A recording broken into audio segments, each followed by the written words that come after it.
Saturn transit from moon sign for a particular ascendant। ये series हमारी चल रही है और आज इसका लास्ट वीडियो गाइस। तो आज जो असेंडेंट हम बात करने वाले हैं वो है Pisces. So welcome back guys to your own channel. कैसे हैं आप सब लोग?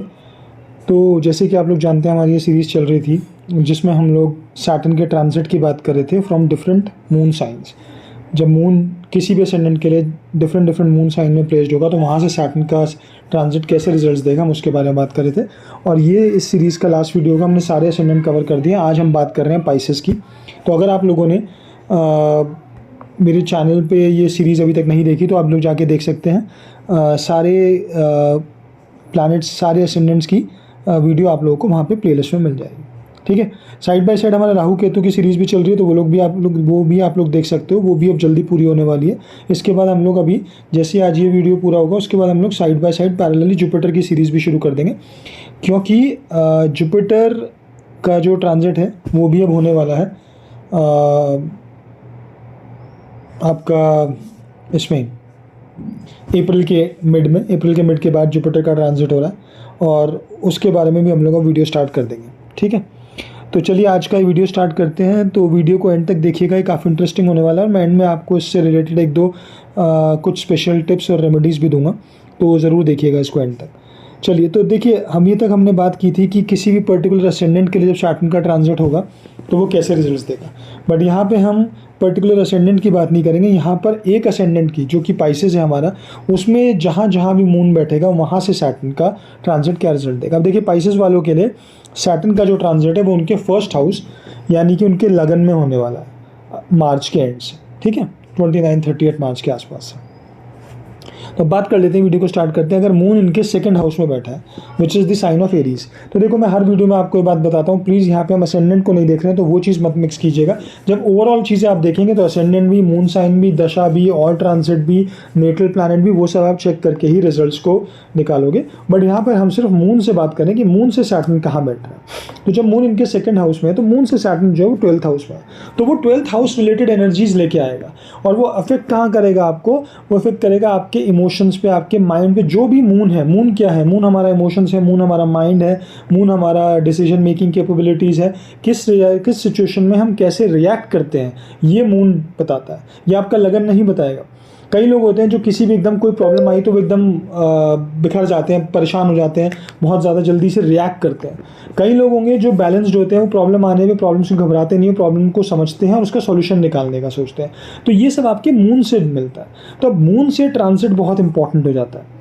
तो अब मून से जब सैटर्न जो है 12th हाउस में जाएगा तो वो 12th हाउस रिलेटेड एनर्जीज लेके आएगा आपके लिए। साइन अपना अपना असर डालेंगे। डिस्पोजिटर आप लोगों को देखना पड़ेगा, क्योंकि सैटर्न का ट्रांजिट पाइसेस में हो रहा है तो जुपिटर आपको अपने चार्ट में चेक करना ही करना है उसकी प्लेसमेंट कैसी है। अब यहाँ पर मून अगर एरीज में जा रहा है तो आपको चेक करना ही करना है कि मार्स की प्लेसमेंट कैसी है। ये सब आप चेक करोगे, वो एनर्जीज भी साइन वाली लेके आएगा, हाउस वाली भी लेके आएगा। बट मून से जब वो 12th हाउस में जाएगा तो वो क्या क्या चीज़ें देगा? क्या दे सकता है आपको? फॉरेन ट्रैवल दे सकता है। ठीक है, या फॉरेन की चीज़ों की तरफ आपका इंक्लिनेशन बढ़ा सकता है। ठीक है, हो सकता है आप अगर कोई बिजनेस कर रहे हो, मैं एक एग्जांपल दे रहा हूँ, ये हर किसी के लिए सही नहीं है। अगर कोई बिजनेस कर रहा है तो हो सकता है वो अपने बिजनेस में कुछ फॉरेन रिलेटेड चीज़ें बढ़ा दे। ठीक है, या उनका इंक्लूजन कर ले फॉर द फर्स्ट टाइम, कुछ फॉरेन रिलेटेड चीज़ें, फॉरेन से उसका कुछ ट्रेड शुरू हो जाए। ठीक है, या वो खुद ट्रैवल कर ले फॉरेन, चाहे जॉब के लिए करे चाहे बिजनेस के लिए करे। ठीक है, नॉर्मल ट्रिप्स भी हो सकते हैं बट फॉरेन ट्रैवल इंडिकेटेड होता है ऐसे चार्ट्स में। बट इसके लिए और भी चीज़ें देखनी पड़ती हैं, सिर्फ एक यही चीज़ नहीं है। ये मैं आपको एक वन ऑफ द थिंग्स बता रहा हूँ, तो प्लीज़ इसको ये मत समझिएगा जिसका भी सैटर्न का ट्रांजिट मून से 12th हो रहा है वो हर कोई फॉरेन चले जाएगा, नहीं, ऐसा बिल्कुल भी नहीं है। ठीक, अब हम बात करते हैं कि 12th हाउस और क्या बताता है। 12th हाउस हमारे लॉसेस को बताता है। तो कहीं ना कहीं आपका दिमाग, मन परेशान हो सकता है चीज़ों को लेके। अगर कुछ भी तरह का आपका हल्का सा भी कोई लॉस होगा तो वो आपको ज़्यादा इफेक्ट करेगा यहाँ पे। ठीक है, तो पाइसेस में जा रहा है तो वैसे भी पाइसेस क्या साइन होता है? Pisces the sign of isolation, Pisces the sign of जैसे कि कहते हैं त्याग करना, मेडिटेशन का, अलग रहना, वो सब चीज़ों से रिलेटेड होता है। तो यहाँ आपका मन जो है वो उन चीज़ों की तरफ भी जा सकता है। ठीक है, उसके बाद अब मून अगर इनका सेकंड हाउस यानी कि टॉरस में है, अब यहाँ पे मून एक्सल्टेड है तो एक बात तो ये हो गई कि मून भाई इनका स्ट्रॉन्ग है पहले से। तो ऑब्वियसली इनके पाइसेस असेंडेंट वालों के लिए अगर मून थर्ड हाउस में बैठा है तो ये पहले से स्ट्रॉन्ग मून है। यहाँ पे decision making capabilities, emotions, mind, ये सब ऑलरेडी स्टेबल है। अब सैटर्न आ जाता है इनके 11th हाउस में। मैं हमेशा आपको बताता हूँ 11th हाउस में सैटर्न जो है वो, या कोई भी मेलेफिक प्लैनेट फ्रॉम मून हो चाहे लगन से हो, वो अच्छे रिजल्ट्स देता है, ठीक है। बट सिर्फ यही एक क्राइटेरिया नहीं होता है, और भी चीज़ें देखनी होती हैं। बट यहाँ से अगर मैं जनरलाइज उसमें बताऊँ आपको, तो मून से 11th हाउस में सैटर्न का ट्रांजिट विल बी गुड, ठीक है। गुड कैसे हो सकता है? वो आपके 11th हाउस की चीज़ों से रिलेटेड, नेटवर्क सर्कल में आपका ध्यान ज़्यादा बढ़ना, वहाँ से कुछ गेन्स आना, या ओवरऑल आपके जॉब से रिलेटेड कोई गेन्स, कोई प्रमोशन, जिसे पद प्राप्ति भी बोलते हैं हम लोग, तो वो सब कुछ होना, यहाँ पर आपको वो चीज़ें मिल सकती हैं सैटर्न के 11th हाउस में ट्रांजिट से। और उन तरफ चीज़ों की तरफ आपका मन ज़्यादा जाएगा, सोशल नेटवर्किंग में ज़्यादा जाएगा, बड़े बहन भाइयों की तरफ ज़्यादा जाएगा, प्रमोशंस या कोई गेन्स लेने की तरफ ज़्यादा जाएगा। तो वो सारी एनर्जीज़ यहाँ पर ऐसे काम करेंगे आपके, जो मून से सैटर्न जो है वो 11th हाउस में होगा। But overall this is a good transit जिनका भी टॉरस में है। अब अगर मून यहाँ पर आपका जेमिनी में आता है तो सैटर्न का ट्रांजिट हो जाता है 10th हाउस। 10th हाउस का सैटर्न का ट्रांजिट, अगेन मैंने हमेशा बताया कि केंद्र और त्रिकोण चाहे किसी भी प्लैनेट से हो चाहे किसी भी हाउस से हो, वो हमेशा अच्छे माने जाते हैं और उनको उसको इम्पोर्टेंस देना चाहिए, ठीक है। अब आप यहाँ पर देखो कि जब सैटर्न 10th हाउस में जाएगा तो सैटर्न पहले भी कर्म का कारक है, कर्म दर्शाता है, 10वां हाउस आपका है ही कर्म का। तो यहाँ कुछ ना कुछ आपके करियर रिलेटेड चीज़ों में आपका रुझान ज़्यादा बढ़ना, या अपने करियर की तरफ सीरियस होना, या करियर में कोई चेंज होना, ठीक है, जॉब का चेंज होना, या जॉब में कुछ आपका और रोल चेंज होना, ये सब चीज़ें इंडिकेटेड हैं। बट हर किसी के लिए नहीं है। प्लीज़ यहाँ पे आपको मरकरी, जुपिटर का प्लेसमेंट और प्लैनेट्स का ट्रांजिट और दशा, ये देखना बहुत ज़्यादा ज़रूरी हो जाता है, ठीक है। तो पर ओवरऑल ये ट्रांजिट आप लोग के करियर के लिए अच्छा रहेगा। अब अगर यहाँ पे चंद्रमा जो है वो आ जाता है इनके 5वें भाव में, यानी कि आपके कर्क में, कैंसर साइन में। कर्क राशि में आके चंद्रमा स्टेबल तो है क्योंकि वो बैलेंस्ड इमोशंस हैं, क्योंकि चंद्रमा अपने ही घर में सो रही है। अब यहाँ से सैटर्न जो है वो आपका 9th हाउस आ जाता है। अभी मैंने आपको बताया कि केंद्र और त्रिकोण ये बहुत इंपॉर्टेंट है, तो यहाँ पर त्रिकोण में आ जाता है, और अच्छा त्रिकोण है 9th हाउस आपके, तो 9th हाउस रिलेटेड एनर्जीज ले आएगा। ज़्यादातर उन चीज़ों की तरफ ध्यान जाना, या मन आपका आकर्षित होना, आपका उधर की तरफ इमोशन ज़्यादा जाना। वो कौन सी चीज़ें होंगी? फादर, गुरु, long distance travel, religious travel, religious places पे जाना, इन सब चीज़ों की तरफ आपका ध्यान बढ़ने के चांसेस ज़्यादा हो जाएंगे जब सैटर्न यहाँ पर बैठा होगा। सैटर्न का ट्रांजिट मून के 9th हाउस से होगा, तो ये सारी चीज़ें मिलने के चांस काफ़ी ज़्यादा बढ़ जाते हैं, ठीक। तो यहाँ पर बैठ के लॉन्ग डिस्टेंस ट्रैवल, जैसे मैंने आपको बताया, वो आपको सैटर्न दे सकता है। किसी के फॉरेन ट्रैवल के भी योग बन रहे होंगे, तो ये एक सपोर्टिव चीज़ है, ये एक 1 पॉइंट है। इससे सारी चीज़ें नहीं पता लगती, बट यहाँ से चांसेस बन जाते हैं, ठीक है। चलिए, अब अगर आपका चंद्रमा जो है वो 6ठे भाव में सिंह राशि में बैठा हुआ है, मीन लगन वालों के लिए, तो यहाँ से जो आपका शनि का गोचर है वो अष्टम में हो जाएगा। अब अष्टम में शनि के गोचर को मैं बहुत अच्छा नहीं मानता, ठीक है। वो कुछ ना कुछ उथल पुथल ज़रूर करेगा आपके इमोशन में, बिकॉज 8th हाउस इज ऊपर नीचे सडन अप्स एंड डाउन्स के लिए माना जाता है। तो यहाँ पर आके कुछ ना कुछ आपके इमोशंस को ऊपर नीचे करेगा। हो सकता है कभी एकदम से अच्छी चीज़ दे दे तो बहुत खुशी मिल जाएगी, और हो सकता है नेक्स्ट पल या थोड़े टाइम बाद ही वो कुछ ना कुछ आपको नेगेटिव दिखा दे, और वहाँ पे आपके तो इमोशंस बहुत डिसबैलेंस्ड रहेंगे। यहाँ पे थोड़े से वो चीज़ देखने वाली होगी। फिर वो आपको कहाँ ले जा सकता है, क्या क्या चीज़ों में इंटरेस्ट दे सकता है, चाहे वो करियर से हो चाहे नॉर्मल हो। वो आपको एस्ट्रोलॉजी की तरफ, आपके किसी रिसर्च की तरफ, एनालिसिस की तरफ, या कोई सीक्रेसी वाला काम, ठीक है, ये सब चीज़ों की तरफ आपका दिमाग लेके जाएगा। हो सकता है आप एस्ट्रोलॉजर्स के पास ज़्यादा जाने लगो, उनसे ज़्यादा पूछने लगो, इंटरेस्ट आपका वहाँ बढ़ने लगे, तो ये सब चीज़ें होने के चांस रहते हैं। अब देखो, मैं प्लैनेट्स की एनर्जीज़ की बात नहीं कर रहा हूँ, किस साइन में बैठे हुए, वो हम लोग जब ओवरऑल चीज़ें देखेंगे किसी के भी चार्ट में, तब बातें करते हैं। अब यहाँ पर अगर चंद्रमा आपके 7वें भाव में आ जाता है मीन लगन वालों के लिए, यानी कि कन्या राशि में, तो यहाँ से शनि आपका 7वें में हो गया, फिर एक केंद्र हो गया, तो केंद्र अच्छा माना जाता है। अब ये 7वें की एनर्जी लेके आएगा। क्या हो सकता है यहाँ पे आपको बिजनेस की अपॉर्चुनिटी मिल सकती है, अगर कोई सोच रहा हो बिजनेस पार्टनरशिप में आप जा सकते हो, ठीक है। मैरिजेस के भी योग हैं, अगर किसी का बन रहा होगा, किसी के चांसेस हैं, बात चल रही है, तो ये ट्रांजिट आपकी मैरिज को भी लेके आ सकता है। बट जितनी भी मैंने अभी तक आपको बात बताई, हर ट्रांजिट के लिए मैं एक चीज़ और बता देता हूँ जो मैं भूल गया शुरू में, कि यहाँ पर अभी राहु बैठा हुआ है और यहाँ पर अभी केतु का गोचर हुआ है। ये मई के बाद, मई के एंड में ये दोनों अपने इनका गोचर हो जाएगा, केतु यहाँ आ जाएगा और राहु यहाँ आ जाएगा, तब ये रिजल्ट्स जितने भी अभी तक मैंने डिस्कस कर रहे हैं वो मिलने के ज़्यादा चांस हैं। जब तक राहु केतु यहाँ बैठे हुए तो थोड़े से वो चीज़ों में ट्रबल देंगे, ठीक है, या वो चीज़ों में सैटर्न के साथ मिलके थोड़ा सा उन चीज़ों को डिले या परेशानी दे सकते हैं, स्पेशली इस वाले एक्सेस में, क्योंकि यहाँ पर राहु केतु के एक्सेस में और शनि के एक्सेस में चंद्रमा आ गया है, ठीक है। तो वो यहाँ पर कुछ ना कुछ आपको इमोशंस रिलेटेड या मेंटल स्ट्रेस ऐसी चीज़ें दे सकता है और काम में थोड़े से रुकवा सकता है। शादी भी होगी तो शादी के योग आपके जब राहु केतु का गोचर हो जाएगा मई के बाद, तब ज़्यादा चांस बनेंगे। बिजनेस में भी मैं बोलूँगा टाइम तब ज़्यादा अच्छा होगा जब ये गोचर राहु केतु का भी यहाँ से हो जाएगा। तो ये चीज़ें आपको ध्यान रखना, ठीक है। अब अगर चंद्रमा आपका अष्टम भाव में बैठा हुआ है तुला राशि में, तो यहाँ से आपका शनि का गोचर छठे भाव में हो जाएगा। देखिए छठे भाव का शनि वैसे तो मेलेफिक जो है 3rd, 11th और 6th में अच्छा रिजल्ट्स देते हैं, ठीक है। तो यहाँ पर चांसेस अच्छे ही हैं, बट आपको डिस्पोजिटर देखने पड़ेंगे। बट यहाँ पे क्या है, चंद्रमा अष्टम का है, अष्टम के चंद्रमा को भी मैं नीच के चंद्रमा की तरह ही ट्रीट करता हूँ, तो यहाँ पर चंद्रमा उतना अच्छा नहीं है। तो चंद्रमा से छठे में जाएगा तो हो सकता है ये आपके इमोशंस, अगर देखो और चीज़ें पॉजिटिव हैं तो इमोशंस को स्ट्रॉन्ग करेगा, आपकी चीज़ों को जल्दी कराएगा, चाहे वो आपके लीगल केसेस हों, ठीक है, क्योंकि छठा भाव है, चाहे वो आपका ऑफिस एनवायरनमेंट हो, चाहे वो आपका डिजीज़ से रिलेटेड चीज़ हो। बट अगर यही चीज़ आपकी ख़राब हो गई, शुक्र ख़राब है, बृहस्पति ख़राब है, दशा कोई नेगेटिव चल रही है, तो यहाँ पर ये आपकी चीज़ों को अटकाएगा, आपके कोर्ट केसेस को या आपकी लीगल इश्यूज़ को बढ़ा देगा या रोक देगा या डिले करा देगा। डिजीज़ होगा तो थोड़ा उसकी लॉन्ग टर्म डिजीज़ दे देगा, या ये 2.5 साल थोड़ा सा ज़्यादा दिक्कत देगा डिजीज़ में, उस वजह से आप इमोशनली ज़्यादा परेशान रहोगे। देखो चंद्रमा जितनी भी चीज़ों को है ना, चंद्रमा से जब गोचर देख रहे हैं तो आपके इमोशंस, आपके माइंड को ज़्यादा इफेक्ट करेगा।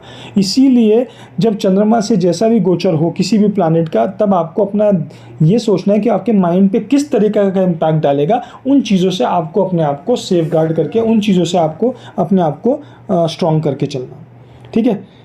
तो पर ये उतना अच्छा मैं नहीं मानूंगा जब तक इस पे यहाँ पे आपके डिस्पोजिटर अगर अच्छे बैठे हैं तो ठीक है, अदरवाइज ये ट्रांजिट उतना अच्छा नहीं है, ठीक। अब आ जाता है आपका चंद्रमा अगर नवम भाव में बैठा हुआ है वृश्चिक राशि में, तो यहाँ चंद्रमा ऑलरेडी नीच का हो गया। अब या तो ये नीच भंग हो रहा हो तो अच्छी बात है, बट अगर ये नीच का ही है और मंगल और पीड़ित है, जुपिटर भी अच्छा नहीं है, तो ये रिजल्ट्स उतने अच्छे देगा नहीं। जबकि ये अगर आप यहाँ से देखो तो चंद्रमा से पंचम भाव में गोचर हो रहा है शनि का, यानी कि ट्राइन हाउस में, ठीक है।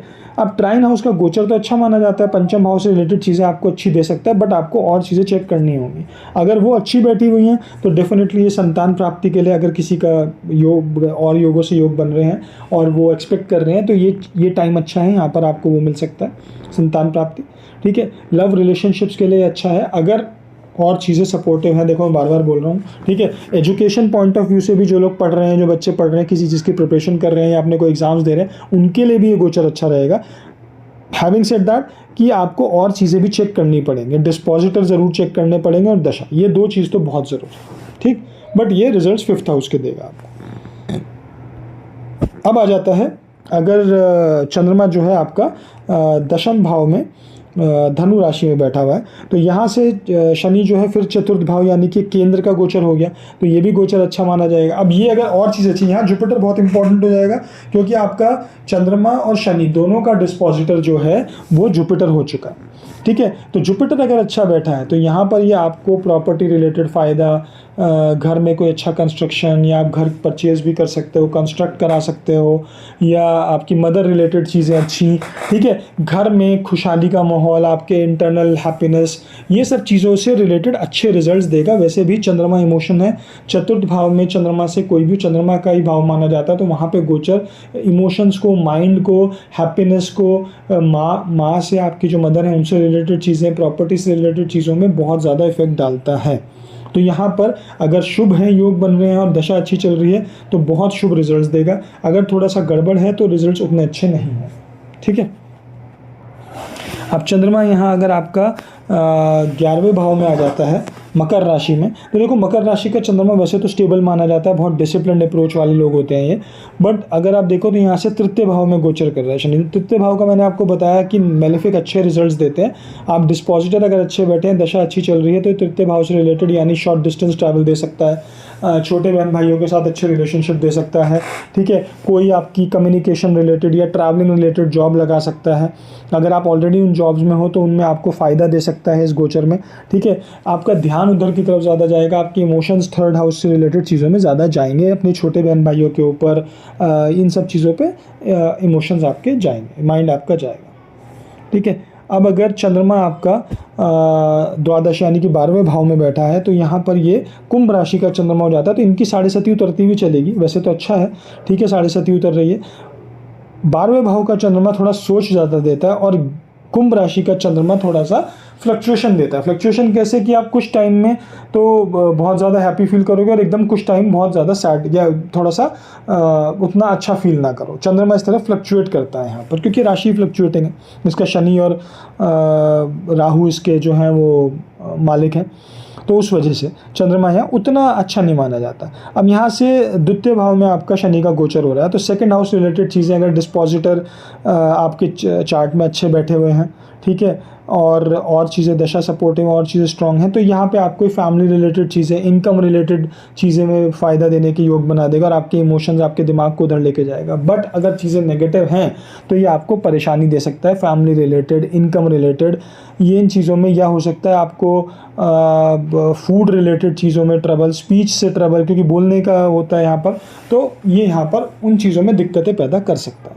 ठीक। तो वो आपको देखना होगा कि और चीज़ें कैसे लाइन हो रही हैं। अब चंद्रमा अगर पाइसिस में ही बैठा हुआ है, लगन में ही बैठा हुआ है, तो यहाँ पे दोनों लगन सेम हो गए, ठीक है, और शनि का गोचर भी लगन के ऊपर हो रहा है, तो ये बहुत थोड़ी सी ट्रिकी सिचुएशन हो जाएगी यहाँ पे इन लोगों के लिए, क्योंकि एक तो इनकी पीक 7.5 है, ठीक है, फिर दोनों लगन से ही लगन में आके शनि बैठ गए हैं, तो वो थोड़ा सा आपको, स्पेशली जब चंद्रमा में वहाँ बैठा है, डिग्री वाइज देखना होगा। और जुपिटर की पोजीशन अगर वो अच्छी नहीं है तो यहाँ पर ये आपको काफ़ी ज़्यादा इमोशनली और मेंटल स्ट्रेस दे सकते हैं अगले 2.5 साल के लिए। तो आपसे सिर्फ मैं ये कहूँगा इन लोगों से कि जिनका भी ऐसा बन रहा हो, वो लोग थोड़ा सा कॉशियस अप्रोच रखें, कोई भी डिसीजन जल्दबाजी में ना लें, चाहे वो जॉब रिलेटेड हो, चाहे वो आपके फाइनेंस रिलेटेड हो, चाहे किसी भी रिलेशन, मैरिज, कोई भी डिसीजन आपको अगले 2.5 साल, छोटे से छोटा भी, बहुत ज़्यादा एनालिसिस और कॉशियस होकर लेना है। क्योंकि अगर डिसीजन आपने जल्दबाजी में लिया, इम्पेशेंट होकर लिया, तो वही आपको प्रॉब्लम देगा और उसी से फिर आपको सबसे ज़्यादा मेंटल ट्रबल और इमोशनल ट्रबल आपको वो दे सकता है। तो ये मेरा एक कॉशन है आप लोगों के लिए, इसको थोड़ा सा आप लोग ध्यान रखें। और यहाँ इन लोगों के लिए एक छोटी सी मैं रेमेडी, जिसमें मैंने आपको बोला था, इन लोगों के लिए इंपॉर्टेंट है कि ये अगर पॉसिबल हो तो डेली नहीं तो मंडे और सैटरडे को शिवलिंग पे जल जरूर चढ़ाएं, सैटरडे को पीपल पे जल चढ़ाएं, तो ये थोड़ा सा इनको शांति रखेगा। वैसे भी ओवरऑल पाइसेस वालों के लिए मैं ये बोलूँगा कि चाहे आपका चंद्रमा कहीं बैठा हो, शनि का गोचर आपके लगन से हो रहा है, तो आप लोगों के लिए पीपल को जल देना हर रोज़ बहुत अच्छा है, पर अगर हर रोज़ ना हो पाए तो सैटरडे को, शनिवार के दिन ज़रूर दीजिएगा पीपल को जल। और दूसरा क्या कहते हैं, आप लोगों को, क्योंकि जुपिटर आपका लगन का स्वामी है और वो आपके चतुर्थ भाव में आ जाएगा अप्रैल से, तो आप लोगों को, अगर आपको अपनी पर्सनल घर की ये खुशहाली, इन सब चीज़ों के लिए मैं आपसे ये बोलूँगा कि आप लोग हर रोज़ अगले 1-1.5 साल हल्दी का तिलक लगाएं। अगर फोरहेड पे नहीं लगा सकते तो फर्स्ट फिंगर पे ज़रूर लगा के बाहर निकलें जब भी अपने काम पे जाएं या किसी भी चीज़ के लिए घर से बाहर निकलें, ठीक है।